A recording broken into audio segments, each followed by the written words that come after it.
Welcome back to the Cover 3 podcast here on CBS Sports. That's Tom Finley. That's Danny Cannell. That's Bud Elliott. I'm Chip Patterson, coming to you live at youtube.com/cover3 and all across the 24/7 Sports Facebook network. Thank you for tuning in. And if you are watching us live, then please do me a favor, smash that subscribe, smash that like, and come and join us in the chat. Already got a lot of fans, a lot of live listeners that are participating in the conversation. If you are watching us later, then as always, we do appreciate 5-star reviews. And that is one great way if you want to get into a future mailbag episode. Leave us a 5-star review. Put your question in that review. We will throw it in the big old bag of mail. We're going to continue with a little bit more starting quarterback news as we did in our Saturday night instant reaction show. Very fun show. Check it out if you haven't already. And then we will move on to, we love drafting things always. We are going to be drafting the ideal week 1 slate. There are like 46 games between FBS teams. And you know what? If you even want to say that Iowa, South Dakota State is your draft pick, I'm not going to rule that out. If you want to extend this all the way to the 60 some odd games that are going to be on the slate, then you can do that as well. I thought it'd be a fun way to get our week 1 started. Starting first, Danny, Mr. Cannell. Yeah, let's go. You hear it. Let's go. Already fired up for let's do it. And I guess like just so we can go ahead and tease this, we're going to get to the draft in a little bit, but everyone's going to watch Sunday and Monday, right? Yeah. I mean, it's like there's just no question about it. Florida State, LSU on Sunday night in New Orleans. Then on Monday night in Atlanta, we've got Georgia Tech and Clemson like that. Yeah, of course. We're going to be watching those, but there's a lot of action to break down otherwise. We want to highlight some of our favorites that we've got. So, Danny, we did not get a chance to hear your thoughts on this Nebraska team. I chose not to, go heavy gloating in the in the group chat as it pertains to our ACC boys lock fight.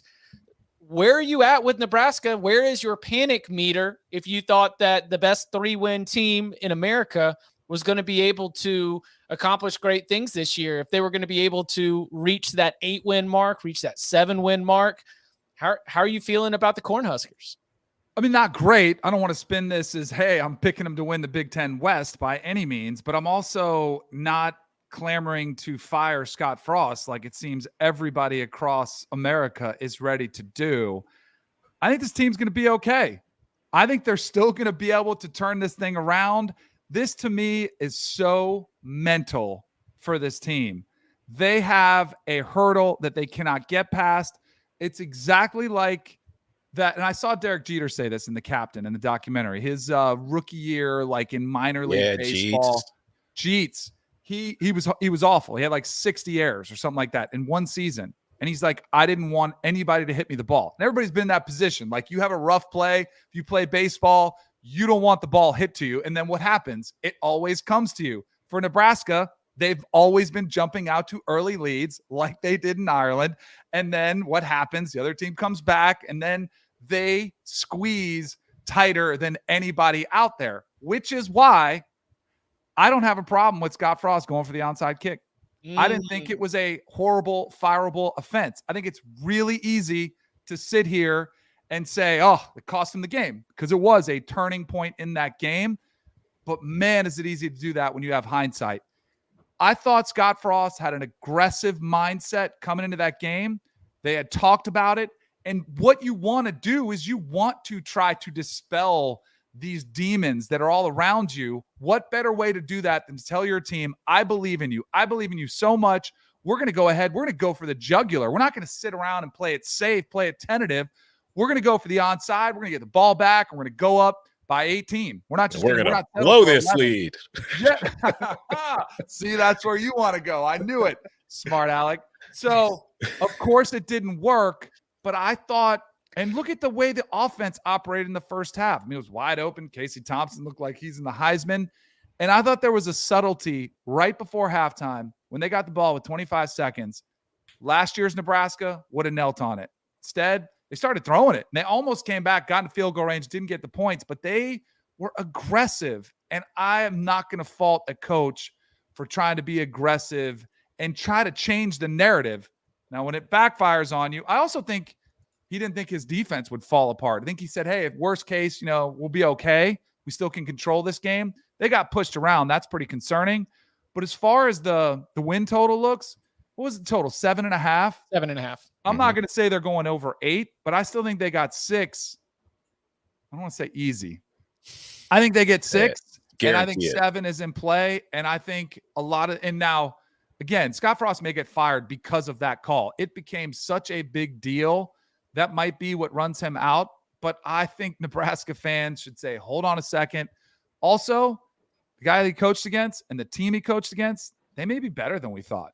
Like, it is an even year. Ryan Helinski looked awesome. Yeah, and it kind of happens. Northwestern's one of those teams where they get it going.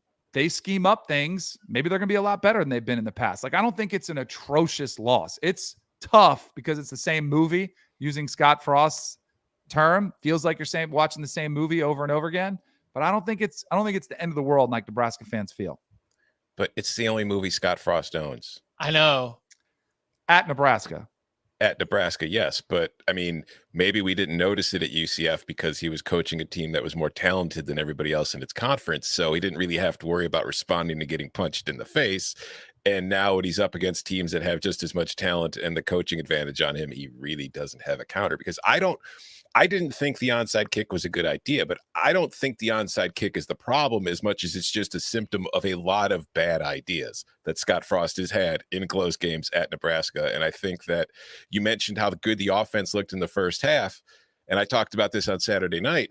It looked awful in the second half because Northwestern went into the locker room and adjusted, and Nebraska came out and kept trying to do the same damn thing, even after Northwestern had adjusted to it. And that has been a common thing about Scott Frost's Nebraska in years plus too. And you say there's a mental hurdle with the team. Yeah, I think it's the guy wearing the headset. I think he's the mental hurdle. Oh, I think it's all throughout. I mean, the tension. But they completely changed They changed the roster. It's a new quarterback. It's a new offensive coordinator. They've changed all of these things. So why does Casey Thompson have trouble getting over the hump when he hasn't experienced any of those Nebraska losses? Why is Mark Whipple having a problem getting over the hump when he hasn't been used to all those Nebraska losses? He just won a damn conference last year. He had nearly won a Heisman Trophy with his QB.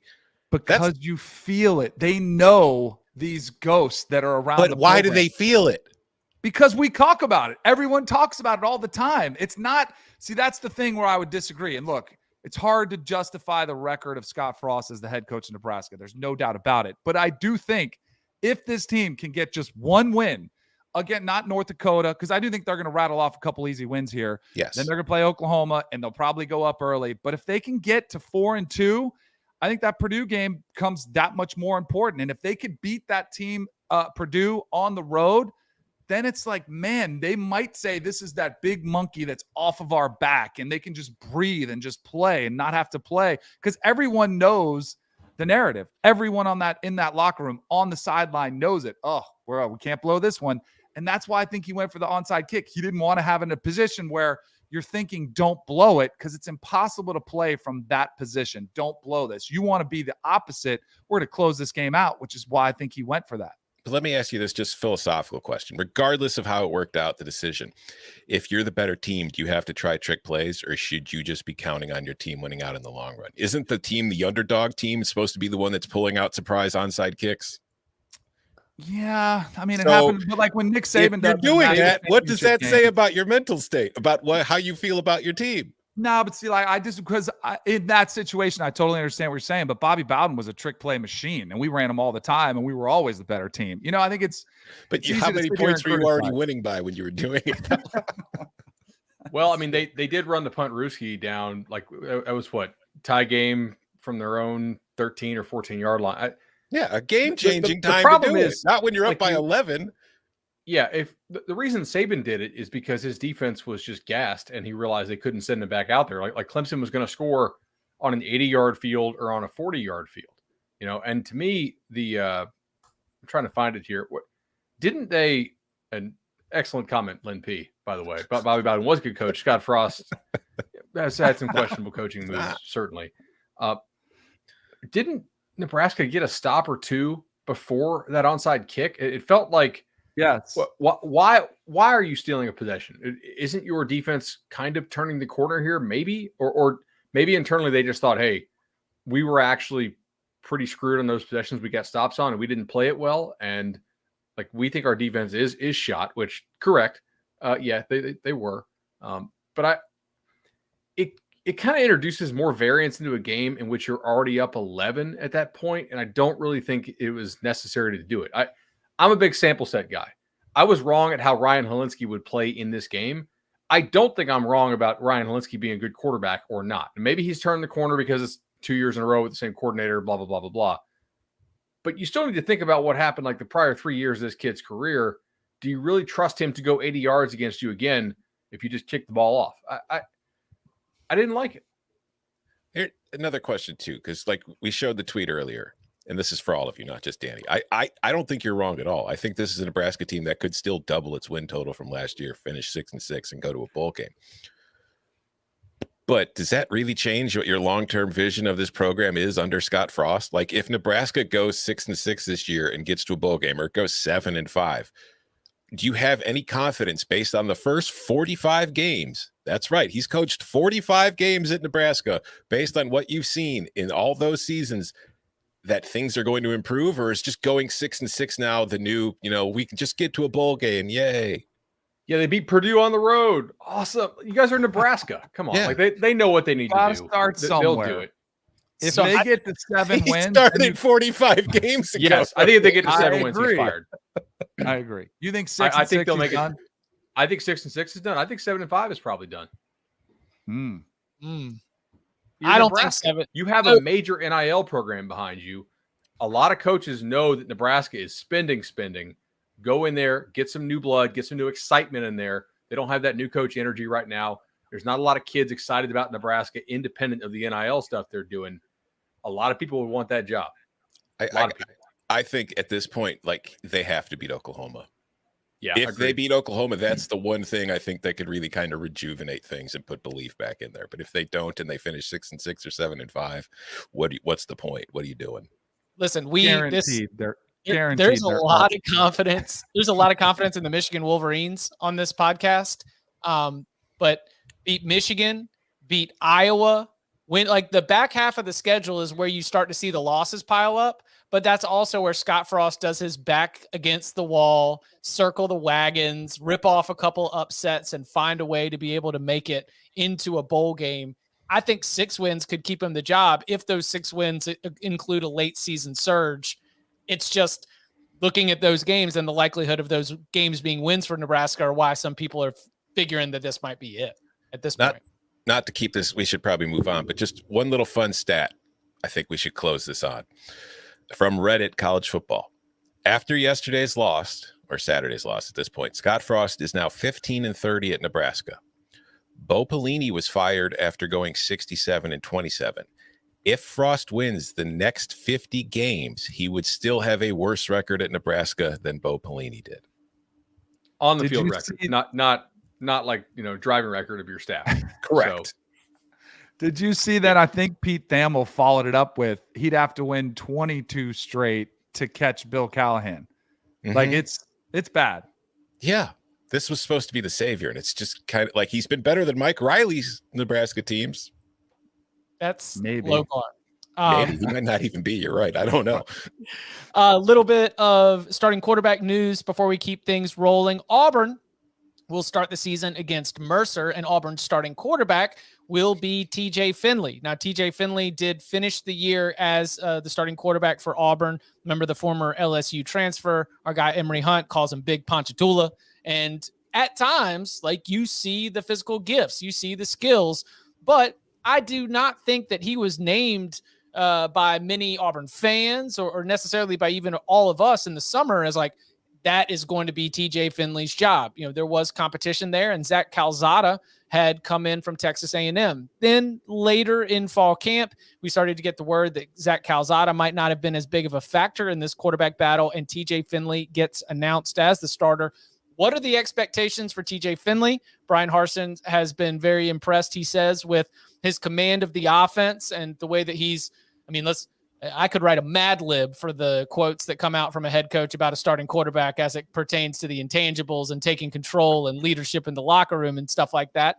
But TJ Finley seems to have inspired confidence from his head coach. What do we make of the Finley announcement? What are the expectations for Auburn's offense with Finley at quarterback? You know, I had somebody I trust tell me this was Zach Calzada's job to lose, and he did just that. They went out and got Zach Calzada to start. Now, he was not an accurate passer at Texas A&M. He has a huge arm. Like, I've seen this kid since he was a junior in high school.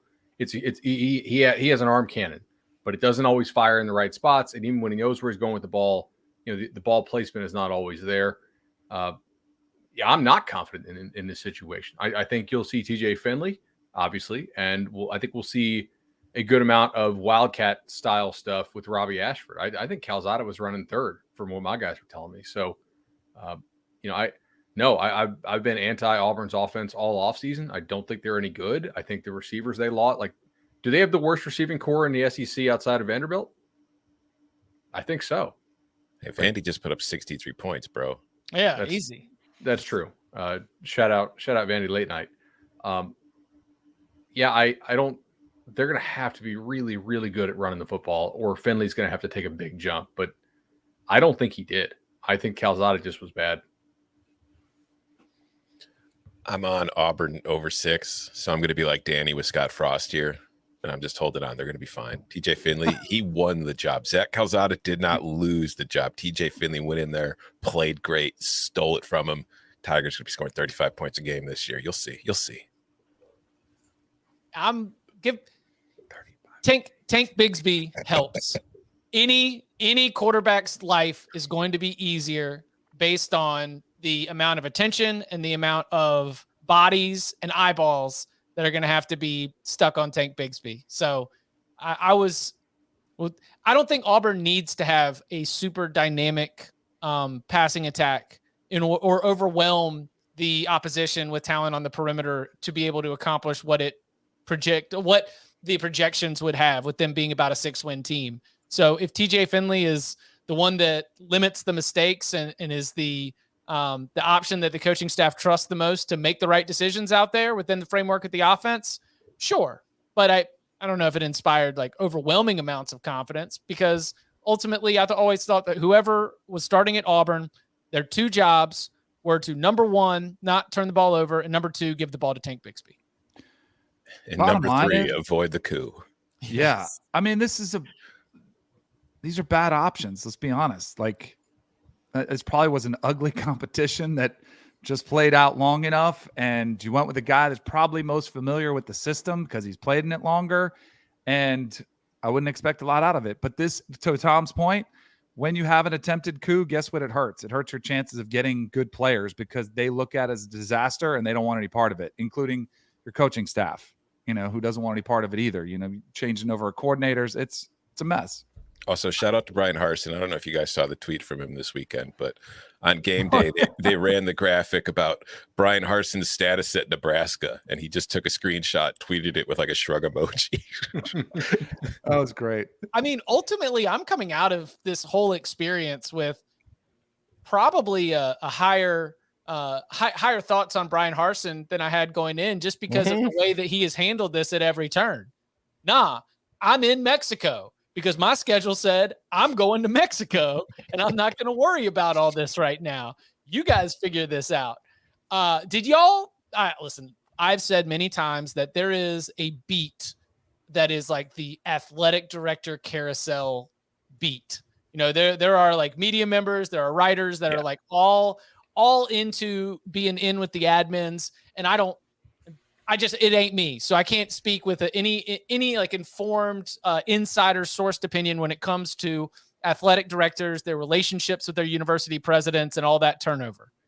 But did y'all see that as the athletic director at Auburn gets ousted, then we start to see a bunch of other current and former athletic directors kind of like rush to a PR campaign to talk about how poorly he was treated, what a toxic situation that it was right there.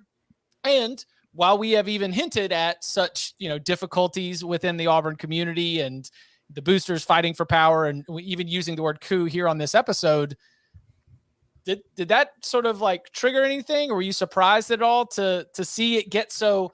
I mean, is petty even the right word? I mean, it just like didn't we say on this podcast that like we had heard that he had been told to find work a long time ago, and like we knew the contract was not going to be renewed. Like this was not a secret. If you talk to anybody at Auburn, it's like Alan Green's not getting another contract there. He was told to find work. I thought he was going to Notre Dame at one point, just from like whispers around. I don't think that actually happened. Not like as the AD, but in some capacity. So no, I thought it was a little bit. Look, the ADs are going to stick up for one another. They're going to take shots at Auburn. Alan Green made a power play, which I thought was kind of smart to do in terms of like actually grabbing the power, because you had warring factions of boosters who wanted to make different hires when they ousted Gus Malzahn. And he went and hired Brian Harsin. And Brian Harsin did not emphasize and build his staff around recruiting enough when he came in there. And Andy Staples made this point on Twitter as well. And he's like, what are you whining about? Like, you know, the expectations of the job, and you hire a guy who's not up for it when it comes to recruiting. Like they're not able to, like, they're not competitive on the recruiting space, or at least they weren't in his first year there based on who he hired. I think they've actually made some pretty good hires. Their back office staff got a lot better this year, but it just, you didn't hire a guy that makes sense for that job, and you're going to have to fire him after this year. All I'll say is, regardless of, like just ADs sticking up for each other, the situation, I know Danny White wasn't at Tennessee when all the Tennessee was being Tennessee, but when the Tennessee athletic director is going on Twitter and dunking on your athletic department for being a dumpster fire, it's not a great sign. No, that was a family business. Kevin White came out. They're all too. They were like. But I'm just saying, though, optics-wise, Tennessee is now at a point where it can look at Auburn and say, "What the hell are these guys doing? They're out of their minds." Yeah, it was very. Anyway, Brian Harsin, you have hitched your future, at least here at the beginning, to TJ Finley as your quarterback at the offense. We will see how it goes. Again, the season starts for the Tigers against Mercer. 8-4, 35 points a game. Will Auburn Mercer be drafted as one of our must-see games for our Viewers Guide draft? That's right. We are going to be picking one game per slate, draft style, trying to highlight the best games of the weekend. We'll get into that next. We need a new samurai. Not it. I'm gonna go clean up this town. Oh my. Go. Oh. Witness the beginning. I'm a bad dog. Of a new legend. It's showtime. What the mother, father, cocker spaniel's going on here? You have one itsy bitsy tiny weeny bite of success. I'm sorry, tiny what? Tiny weeny. What? Get back out there. Paws of Fury. Rated PG. Now streaming on Paramount Plus. We've been telling you all month, and we will continue to drive it just right into your ear holes and right into your eyeballs, because it is too important for what Peloton can do for you. This is a time where, it's back to school, everything's cranking up, and your schedule's going to be a little bit out of sorts for a little bit. You might be super busy, but it does not matter if you only have 5 minutes or if you have an hour, because Peloton's not just about bikes and treadmills. It's about a team of instructors ready to motivate you, all available 24 hours a day, 7 days a week. With Peloton, there are literally thousands of classes ranging from strength training to yoga to running to boxing, which means that Peloton is the perfect non-judgmental space to experiment with new types of movement at a level and a pace that feels good for you. Tom, Danny, what kind of pace, what kind of classes have been feeling good for you to get you ready for week one? Oh, I've been on a Power Zone kick over the last week. It's great because Power Zone is a program that Peloton offers, which basically lets you perform at your level. You're not racing everybody else, but you're just performing at your best compared to certain zones where, zones 1 through 7, based on difficulty level, that are customized to you based on how you do. And for me, it's been tremendous. I did a Power Zone ride this weekend, and I've got a 30-minute Power Zone ride waiting for me on my schedule after we finish the show here today. So I'm pretty pumped. I'm very musically inclined. So I like Kendall Toole's metal rides, because you kind of got to get into a mode and a mood. And she brings the metal, and she wears all black and is throwing up the horns. they go, but class flies by. Listen, as Danny said right there, the music is absolutely iconic, and the metal rides are a big fan of these hosts. But even if you are into just some ballads just to get you in your feels as you're going on your ride, then you've got it. Or maybe you need that bounce, baby. Maybe you need that 90s hip hop, that 93, 96 BPM type beats that will just get you in a perfect rhythm for your ride. Or maybe even you're looking for a Pride Month playlist to get your blood pumping. There's a class for all of that iconic music. Whatever you're into, Peloton has the music that will get you moving. And you, as a Cover 3 listener or viewer, can try the Peloton bike or tread risk-free for 30 days. To learn more, go to onepeloton.com. That is one, the word O-N-E, Peloton, Peloton.com. Once again, that is onepeloton.com. New members only. Terms apply. Onepeloton.com to try the Peloton bike or tread risk-free for 30 days. Find me on there. I'll race you. Yeah. I mean, listen, it's a non-judgmental space, but if you want to get competitive, there is also that option. If you want it, come and get it. Yeah. Find Tom or Danny and schedule a date and y'all can be there. All right. So it's time for the week 1 game draft. I thought that this was going to be a really good way for us to look. Everyone knows the big games, but the big games aren't necessarily the ones that are going to be the most competitive. And they also might be ignoring, if you are only focused on the big games, if you're only focused on what that one channel is force feeding you every single window, you might be missing out on some really, really interesting, important, or just downright fun games on the week 1 schedule. So 5 rounds as we run through this week 1 game draft. The task is to have 1 Thursday game, 1 Friday game, a Saturday early, which is noon Eastern time, a Saturday midday, more or less 3:30, and then a Saturday night. There is not a plentiful late night selection. In fact, like about when the 8 o'clock window winds down, that will be most of the action for the day on Saturday. Again, Sunday and Monday both have games. That Sunday is LSU and Florida State in New Orleans. Monday, Clemson and Georgia Tech in Atlanta, but there's no other competition. So you can go ahead and just slide those in there as free spaces, I guess you could say, on all of our viewers' guides. So we've got the week 1 game draft. All the options are available. You do not have to pick a Saturday game first or a Thursday game first. Am I on the clock? Is that where we're going? Yeah, it's funny. The guy who did the draft sheet gave himself the first pick in the draft. Weird. How it works out. West Virginia Pitt. Give me the backyard brawl. For the whole weekend slate. For 1,1. All right, look. Number 1, the rivalry itself has such amazing history in terms of there's just the general hate that happened. But when I really started to understand how much that meant was when Pitt pulled the rug out from West Virginia and prevented West Virginia from being able to compete for a national championship with a win in the backyard brawl. And wasn't that game 10-7? Yeah, it was a beauty. Yeah. It was just an absolute slugfest. Dave Wanstead just getting one over on Rich Rodriguez. And I love that West Virginia team. I would have loved to see Rich Rodriguez and those Mountaineers be able to go and potentially compete for a national championship. But then from then on, I was a little bit more in tune to all the ups and downs of this rivalry. 13-9 is what the way the chat informs us. I think that there are going to be some bigger games. There are more ranked games, but especially when you start to look at the other options on Thursday, there's another one that I do like as well. You start to look at the options on Friday.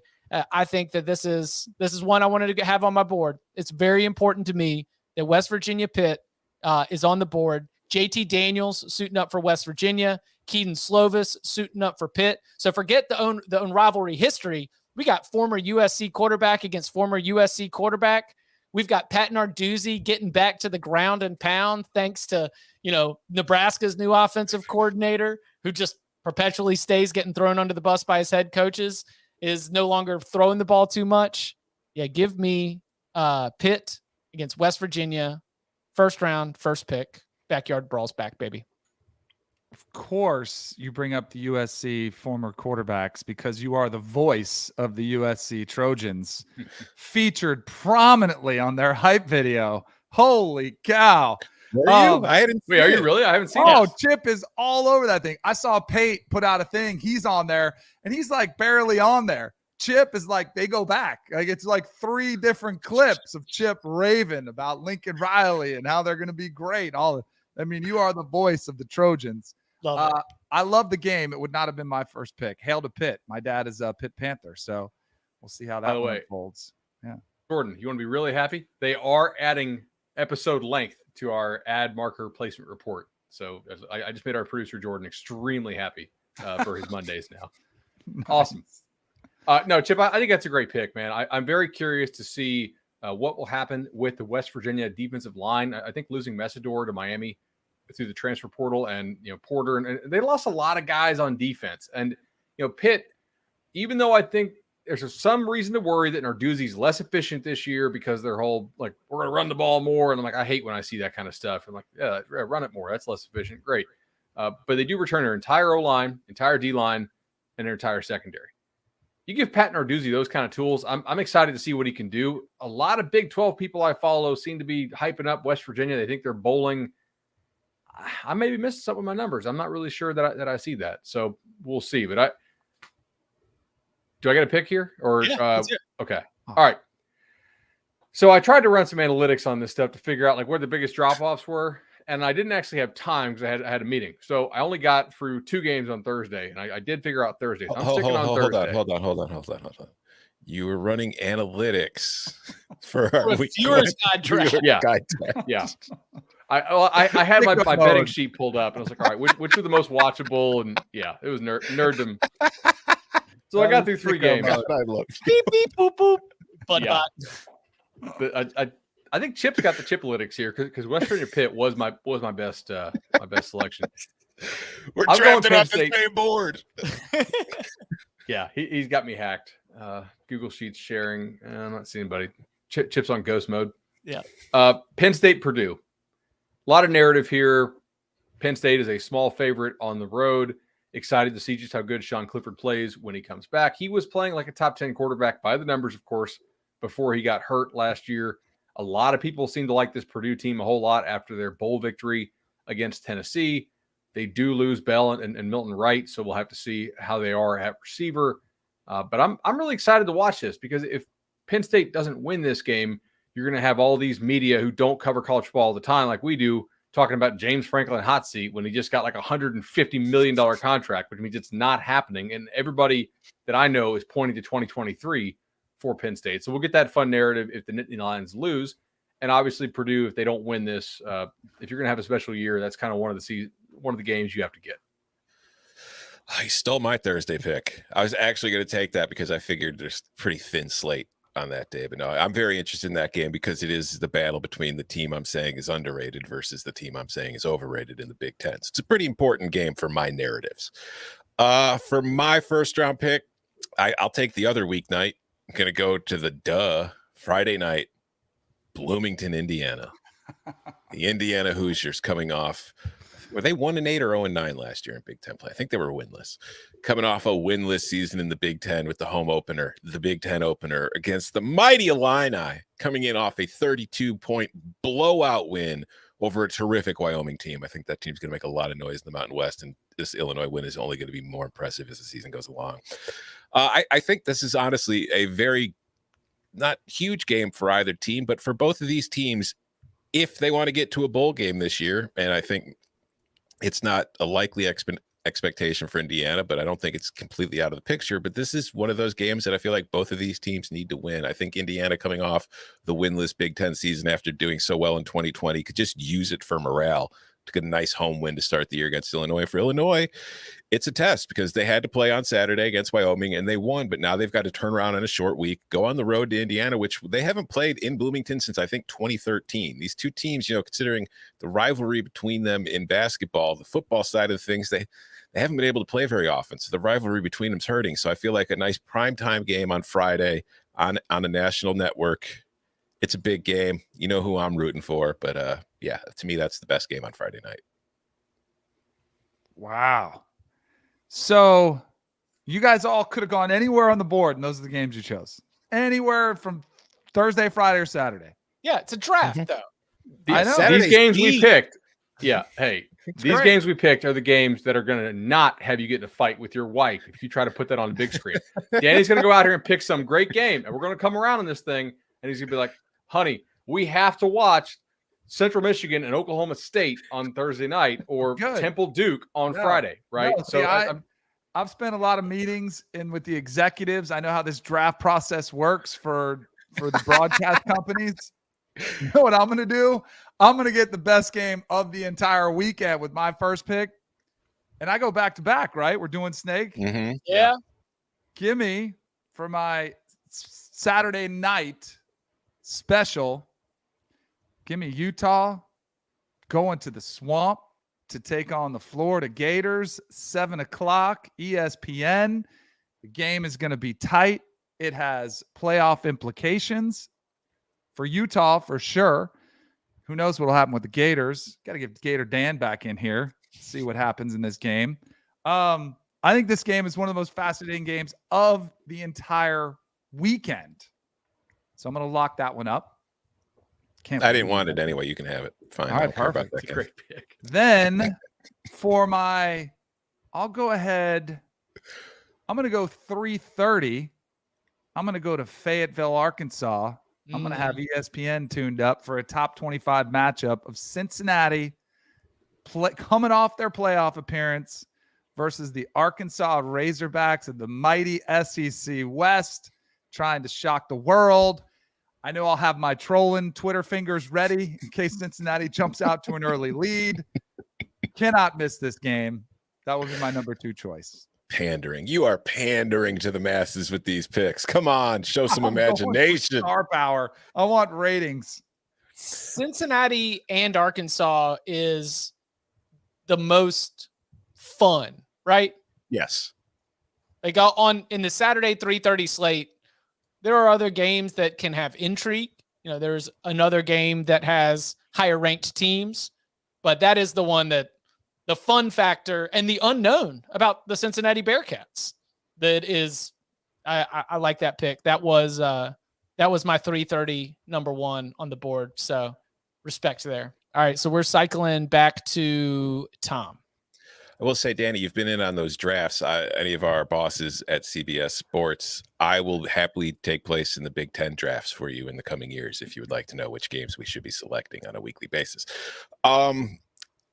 I'm going to stay in that 3:30 Saturday window because I had in my 3:30 window, I had Arkansas Cincinnati at number 1 on my board, but I want to get the game that's at number 2 on my board because I really don't think it'll be coming back to me. Give me number 3 Georgia versus number 11 Oregon in the Mercedes-Benz Stadium in the giant the butthole. And it's the defending champions. It's Stetson Bennett trying to come back and show how good he is to just shove it down Bud's throat for one more season, going up against the defensive coordinator that knows Stetson Bennett better than anybody in the world, the former Georgia defensive coordinator, Dan Lanning, who's replaced Mario Cristobal. And I think this is an Oregon team, like Mario leaves and we kind of just push Oregon to the side and kind of forget about him. I think there's still a lot of talent on this team. Like, I don't think they're going to go to Atlanta and beat Georgia. That's asking a hell of a lot. But I do think this Ducks team is going to be better than some people realize. And I think this game could be more competitive than a lot of people realize. So I'm really looking forward to watching it. Stay tuned to Thursday, maybe. By the way, cover 3 as a team, we are up 10.5 units after week 0. So, that's I don't know how you guys 401k is doing. Most people don't have a 32% ROI after a week. Let's hope we keep that rolling. Tom, that's a great pick. I think Oregon, I think they can bang with Georgia. Yeah. I do. Like, physically, they can. Oregon's a lot better up front than most of your SEC teams on both sides of the ball. Mm-hmm. Not that one that played against Utah twice. No. Well, in-game coaching, maybe not the best aspect of no, but I think the roster was not bare. Like, no, they inherited a pretty good roster. Mm-hmm. Yeah. All right, bud. Oh, guys, I had to change my strategy here. Granted, I didn't really have much of a strategy after Thursday, but in my head, there's no scenario in which I contemplated Notre Dame and Ohio State still being available. Yeah, Chip, you're not getting this at pick number 8. Come on, man. So, wow, I roll the dice. I get the Irish and the Buckeyes. I mean, we want to talk about the highest ratings. Danny, this is, I mean, clearly like, we got to stump for the Big Ten now starting in 2 years. So I'm going to practice now. Notre Dame, Ohio State is the game of the day for sure. 17-point dogs. We will see. Like, I have Ohio State as the best offense in the country and maybe by a lot. Notre Dame, I like their defense. I like them up front. Don't know if I trust that quarterback. We'll have to see. And is Ohio State's defense fixed? So that's intriguing. We get a lot of stars I like watching in high school. Notre Dame at Ohio State for me. My concern. Oh, go ahead. No, I was just going to say, I really thought that Bud's disgust for this game. I mean, he was even saying like, hey, we'll be ready to do the live reaction show in the second quarter, Yeah. right? You know, like, but it's still narrative. If we're doing the live show at 9:45, we still have something to talk about. Yeah, see, I was going to say that's my concern is I feel like there is a pretty decent chance this game will be over by halftime. Also, if Notre Dame plays super slow, the game might be over by 10:30 anyway. It's true. all right. So it's time to talk about Elon at no, I'm just kidding. All right, I've got to get a night game. I still have to fill out my entire slate. So we will start with the prime time, in which case I do think a lot of my favorite 7 and 8 o'clock games have been taken off the board. There is a place where the special teams are well coached and where the dome could be electric. Much love to Louisville, Syracuse on the ACC network at 8 o'clock. I said it was a thin slate, but I think I'm going to be the only one who can trot out a 10:30 because I'm going to go with Boise State at Oregon State in Corvallis. And let me sell you on Boise State coming off a 7-5 season, which you found the Broncos surprisingly not at the top of the Mountain West. Yet you go to a lot of the preseason predicted order of finish and everyone's like, oh yeah, they'll be good. They'll be right back. And they had a lot of injury issues, sure. But Andy Avalos, that's a tough task because you've got Fresno State there. You've got a Utah State program that's obviously surging. San Diego State is not going anywhere. And now you're going on the road to play Jonathan Smith and this Oregon State team that they just got to a bowl game for the first time. Entertainment factor, point spread is Oregon favored by 3. So at home in Corvallis, that thing is very much a coin flip type game. And it's at 10:30. So while these other games are ending and while after you're done watching the Cover 3 podcast live reaction show on Saturday night, Chip's pick is the only one that's going to be able to tuck you into bed at night. Boise State at Oregon State. Next, I will be going to the noon slate on Saturday, where we're going to be going to Boone, North Carolina. The Rock. App State at home, North Carolina, point spread, a pick'em. Buddy, if you thought that this North Carolina defense looked suspect with Florida A&M marching up and down the field, what are your feelings going to be when App State, which makes its bread and butter trying to whoop your ass at the line of scrimmage, push you around, and run the ball right at you, Chase Bryce hitting you on a little bit of like play action from time to time.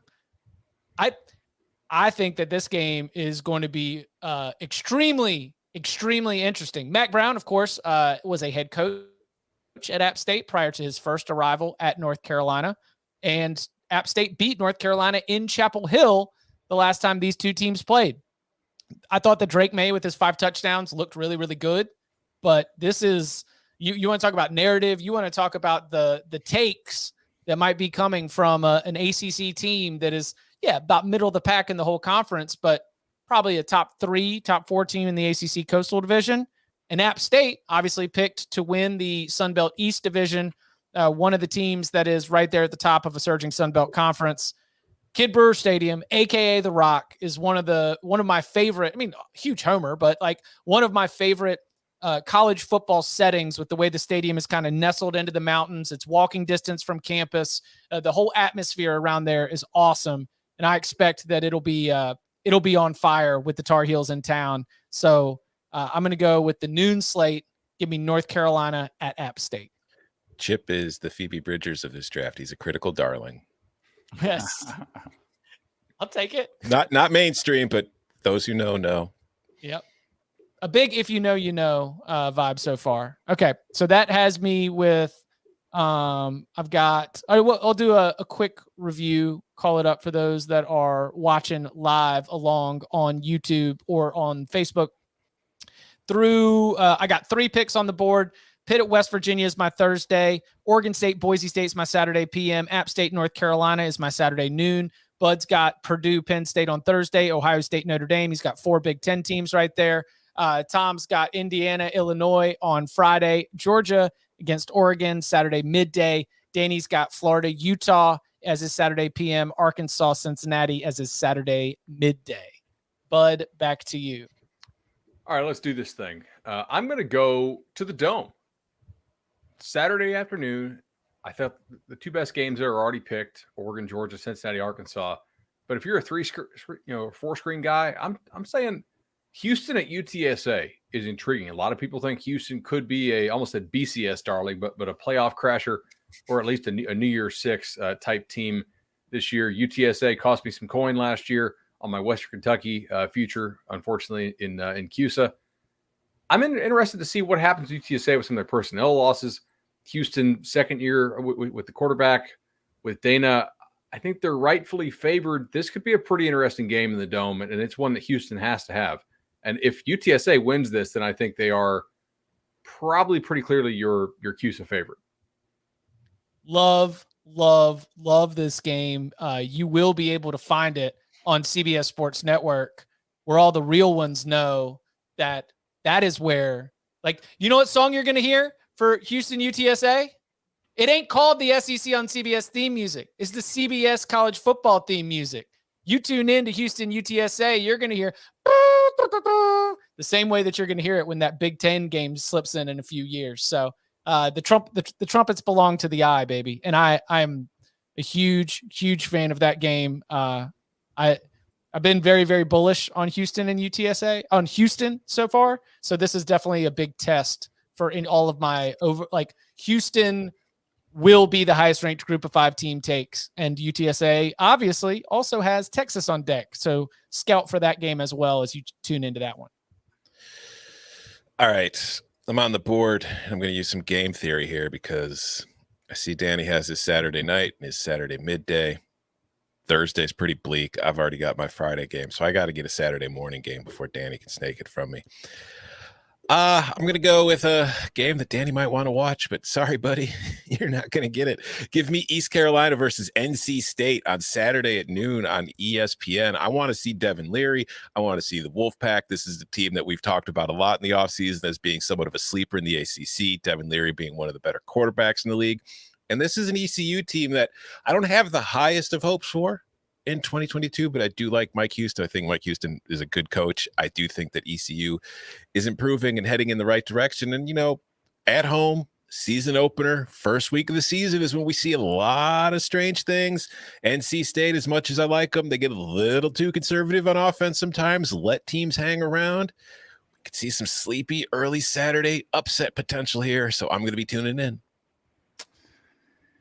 You bastard. Yeah. That was the game I wanted to. I knew it. That was the game I wanted. All right. I need a noon. Looking at that slate, that was where I was going to go. But you know what? I said I'm a ratings whore. So give me Colorado State at Michigan. Let me see the Wolverines defend that Big Ten title. Let me see what the quarterback looks like. It's Cade McNamara's start. He's playing for his job. I think it'll be a blowout, but that first half could be interesting. We'll learn something about the quarterback. So I got the big brands coming at my noon window. For my Friday night game, a lot of these I wanted to base on my wouldn't it be hilarious? Like if we just go with the funniest, the ones that would make you laugh out loud the most. That was it, and also the NC State game, that line. Did you see it? It's only 8.5. It's on the road, a little tighter. What? That could be a wouldn't. Yeah, I was like, that's one of our all of I thought our it was win 11. total. No, it's definitely not. It's 11.5. Yeah. 11. Oh, it 12. is. I've got Caesars pulled up right here. and it says 11, but I might be wrong. All right, different one. So I'll go Friday night. I'll go. Sorry, I was gonna have to send a text if it was 8. If it was 8.5 again. All right. I'm gonna go TCU at Colorado Friday night, 10 o'clock. Again, like you guys, I think Chip said it earlier, like one of those late games. The only one able to watch games all night long till up late at night. Sonny Dykes era starts at TCU. I think this could be a pretty good turnaround option for him. Colorado's been a mess. You don't know what you're going to get, but a little Big 12, Pac-12 action. I'll take that one. Yeah, if it wasn't for the Illini, that would have been the number one Friday game for me. Important game. That's it. You know, TCU could lose that game, and TCU could, course correct. You're playing in Boulder. Colorado could play them tough, but TCU could also win pretty dramatically. So I like that game a lot. All right, so that's back to Tom for your fourth pick. All right, so Chip and Bud both have their Thursday pick. I can avoid that. I still need my Saturday primetime pick. And Chip, you scared me the last time you went, because when you said you were going late on Saturday to the 10:30 window, I thought you were going to take this game, which is the game I wanted the entire time. So I understand Oregon State and Boise State, but give me Washington at home against Kent State, because it's the first game of Kalen DeBoer's tenure at Washington. I want to see what that offense is going to look like with a more offensive-minded head coach. And Kent State is a team that I wrote a story earlier this, earlier this month on the chaos teams. Kent State has a chance to be a chaos team this year because of its offense and because of the teams it's playing on the schedule, and that includes this home opener against Washington. I just mentioned in the ECU-NC State explanation that first week of the season is when you tend to see some crazy kind of upsets you didn't see coming. Just saying, Kent State's offense can give you trouble. It could force you to score points, and Washington has not really shown enough of a history of being able to score the points when they need them. So I think the Huskies win, but I'm going to be finishing my Saturday night watching this while we're doing a live reaction show. I'm going to have eyes on it close. I love that pick, man. I thought you were going to take Army at Coastal because it meant like you could still be in bed by midnight Central if you go with that one, right? Like that's that'll be a pretty quick game. That's a great pick. I'm excited. The only reason I didn't have that on my sheet for that is because Washington played Arkansas State last year, and it was the one game that was like, oh, maybe their defense is okay, or their offense is okay, rather, because Arkansas State gave up like a 50-burger to that Washington team. But that's a great pick. I'm really excited to watch that one. All right, so Bud, it's back to you for your fourth pick. All right, so I'm basically locked in here. There's only a couple I can do, but I'm going to go Friday night because I think there's only 3 good games on Friday, and we have 4 people in this draft. And good might be a little generous, but I'm going to take the Hokies under new coach Brent Pry. Yeah, oh yeah, revenge game. I thought I was going to be able to have this as my sicko 5th round pick. I am not taking Temple Duke on a Friday night. Absolutely not. All right, Hokies with Brent Pry. They go to Old Dominion. I got burned on Old Dominion last year, right? I bet they're under the win total. So I learned a lot about these guys, trying to figure out why the hell I was wrong about them. They can score the ball. If Virginia Tech can't put points on the board, if they're a little rusty coming out, this one could be interesting. So I'm going to go Hokies at ODU. I don't know why they're playing at ODU. ACC teams do some weird stuff in terms of playing road games at G5s. Maybe this is a 2-for-1 or something, or I don't know, hurricane relief or whatever reason I'll probably get tagged on Twitter for. But give me this one. Well, that was the 8.5 point line I was looking at before. I was looking at possibly taking that game. I mean, the Tidewater is an important Virginia Tech recruiting base. I mean, you are going hoping that Virginia Tech fans are going to show up and be there representing you in the same way that NC State is hoping that Wolfpack fans are going to make the trip to Greenville, in the same way that you're hoping that North Carolina fans are going to be at App State. So some of it is probably recruiting. Some of it's, probably getting good relations with the high school coaches. But I like how you said revenge game, Tom, because while Justin Fuente was not officially fired until near the end of the 2021 season, I argue that the moment that Justin Fuente's tenure ended at Virginia Tech was when he lost in Norfolk against ODU in 2018. He continued to coach for 3 more seasons.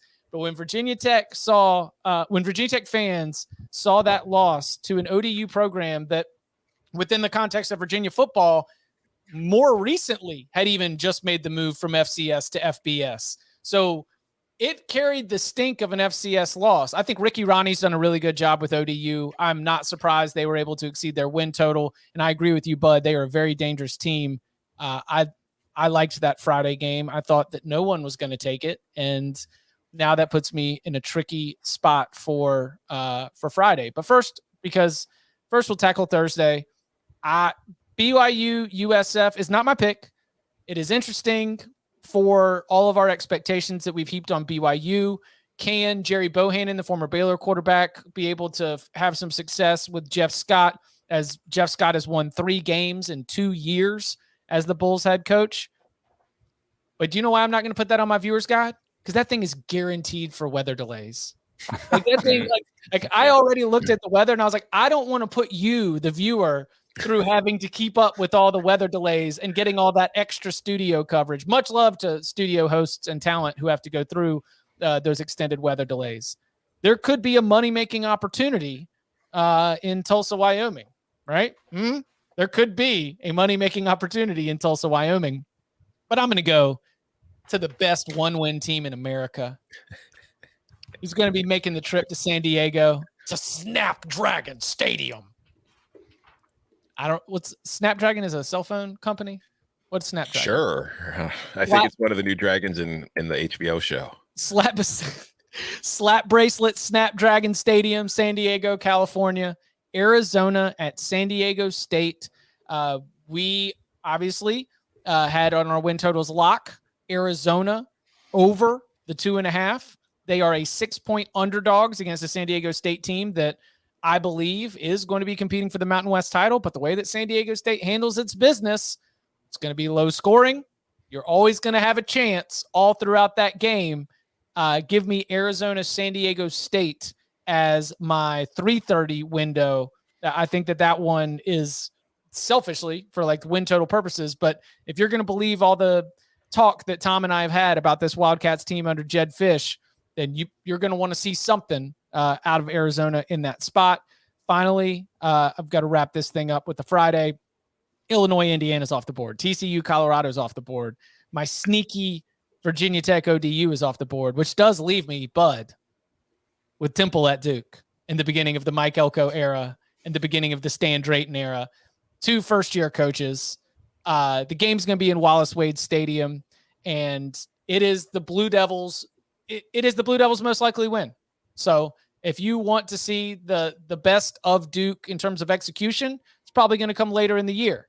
But if you want to see the best of Duke in terms of being able to put a W on the board, it's probably right here at the beginning of the season.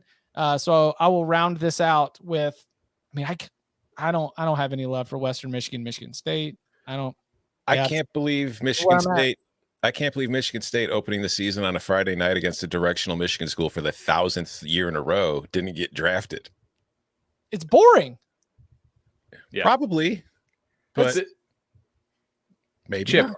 are you getting bonus points for watching this in person? Like, are you going to jog around the track while this game happens? The track's gone. Hey, that's it is? School. Yeah, that's antiquated. The track's gone? Yeah, we got the track no. out there. Yeah. Oh, man. I mean, people are asking team speed. Yeah, people are asking if removing the track was really the downfall of the David Cutcliffe era. People are asking, but I don't think that myself. All right, so but you got to pick what? Saturday early. Okay, Saturday early. Yeah, there's only one game left for me that I really think is in this shot. This is not a real exciting game to watch, but it's a game. What's going on, man? Sick day. Hey, oh, we doing Blippy? Blippy excavator song. We're big on Carl's Car Wash now. Okay, we haven't checked that one out. We were doing there's some British one. It looks like it's from the 90s with like a bunch of construction vehicles and whatnot. Anyway, sorry, I'll get to the pick here. Rutgers, who I don't really trust personnel wise, but I do trust their coaching staff. With Boston College, again, I trust their coaching staff. I think they have a much better quarterback in this game with Phil Dracovic coming back. However, they lost all 5 offensive linemen from last year. This could be a game that's played in like the 20s, like the 1920s, or 20 points total, depending on interpret that how you will. But This is by far the best remaining game that I'm actually allowed to pick via the rules of this game. So I'm extremely excited to watch Rutgers Boston College to kick off my Saturday morning. All right, so I've got 2 games here on Thursday that are worth my time, I think. And my time apparently is not worth much. You know what? Give me Oklahoma State, Central Michigan. I just think, I want to see the Cowboys. Like it'll be our first glimpse into Derek Mason's defense. It'll be our first glimpse into whether this offense has decided to take a step forward against a Central Michigan team that, has, I think, didn't they beat Oklahoma State a few years ago in Oklahoma State, or at least come close? They were plucky last year in the MAC. I think they could be plucky again this year. This will be, again, Thursday night, first game of the season. Stranger things have happened. Tom, this is the revenge game of the 5th down game. There we go. That's what it was. Yep. From a while back. Like I'm curious if Gundy just decides to remind Central Michigan just how much he likes them. Jim McElwain won't let that happen. Fire up chips. All right, last one. Yes. I'm on the board. I need a Thursday. Some good options. Could see a Heisman campaign from Hendon Hooker start off. Gus Malzahn at UCF, but I'm not going there. At 8 o'clock Thursday night, I'm going to Protective Stadium in Birmingham, Alabama, where Bryant Vincent takes over, where Bill Clark left off. Can they carry over the momentum from a 9-4 finish in 2021? It's their 5th straight season of at least 60% of their games, winning them since returning from that hiatus in 2017. Comes down to Dwayne McBride, their monster at running back. He's one reason to be optimistic about him. Breakout season, 1,371 rush yards, averaging 6.7 yards per rush and 13 rushing touchdowns in 13 games. And watch out for UAB. Alabama, A&M, watch out. They've been playing football since 1912. You don't get to hear their game lately because they haven't played an FBS team since 2018. In those games previous, from 2008 to 2018, they lost all games by 22 points or more. But could this be the time they get a win against an FBS team? You do not want to miss it on CBS Sports Network at 8 o'clock on Thursday night. Are you on the call for this? I'm in studio. Yeah, I was going to say, those are game notes. I know those on every game. Come on, I get those kind of nuggets. Yeah, I know. I was like, that is a well-prepared research packet. Shout out to the CBS. Bud isn't the only one running simulators for our draft. Danny, like secret FCS syndicate operator, Danny over here. That's fantastic. All right, let's review how we put this all together. I'll read everyone's in the order as it unfolds, as opposed to how it goes. So I've got Pitt and West Virginia gets me started on Thursday. The renewal of the Backyard Brawl. The Mike Elko and Stan Drayton eras get started with Duke Temple on Friday. Then on Saturday, we go to the Rock for App State, North Carolina. Then on to San Diego State, Arizona. Finish it with the nightcap with Oregon State and Boise State. Bud starts on Thursday with Purdue, Penn State. On Friday, we go to Old Dominion, Virginia Tech. Saturday lays out with Boston College, Rutgers at noon, UTSA, Houston in the midday, and Ohio State, Notre Dame in the primetime spot. Tom starts on Thursday with Oklahoma State at Central Michigan. Friday gives you Indiana, Illinois. Saturday unfolds with ECU, NC State, followed by Georgia, Oregon, followed by Washington and Kent State. Danny starts with UAB, Alabama A&M on Thursday, Colorado, TCU on Friday, then Michigan, Colorado State in the noon, Arkansas, Cincinnati in the midday, and Florida, Utah in the primetime. I got 4 of my original 5 from my original board. Before I knew we were doing a draft style, and I was just picking the games that I wanted to watch in each window. I got 4 of the 5. Oh, so what? Let's do that real quick. How would you? And do y'all need to go? I know we just ran over an hour. All right. So if we were not doing this draft style and you were just picking one, what would your 5 be? The only one that would have changed on my board would have been Purdue and Penn State on Thursday night. Everything else was the same. I would have taken Backyard Brawl Thursday night. Friday night's not a great slate. I'll stick with my TCU Colorado. Wow, disrespecting Illinois right to my face. That game is good. That game's a good one. It's a conference game. The noon window, I do think the North Carolina app one is the couldn't it be hilarious play, which is also going to be an entertaining game. So that one I swapped out. And then 3:30 App and is 7, favored. I got my that's up to favorite. I thought it moved again. Yeah. Wow. Maybe time to jump on the heels. My 3:30 and 7, I got what I wanted, the Cincinnati, Arkansas, and Utah, Florida. Can we go back to something Tom said? Tom said he would not change any picks except for that one. You really want Kent State, Washington over Utah, Florida, or Notre Dame, Ohio State? Yes, because I think that there's a good chance that those games are blowouts. Oh, well, that's a preview of Locks Pod if both those are blowouts. I'm saying there's in a good what, chance. In what direction, though? Well, we'll find out on Thursday, won't we? That's right. Make sure that you are subscribed to the Cover 3 podcast. And if you're subscribed to the YouTube channel, smash that bell for notifications. But guess what? We have made it easy for you. 11 a.m. Eastern time is when we get things started on Monday, on Wednesday, on Thursday.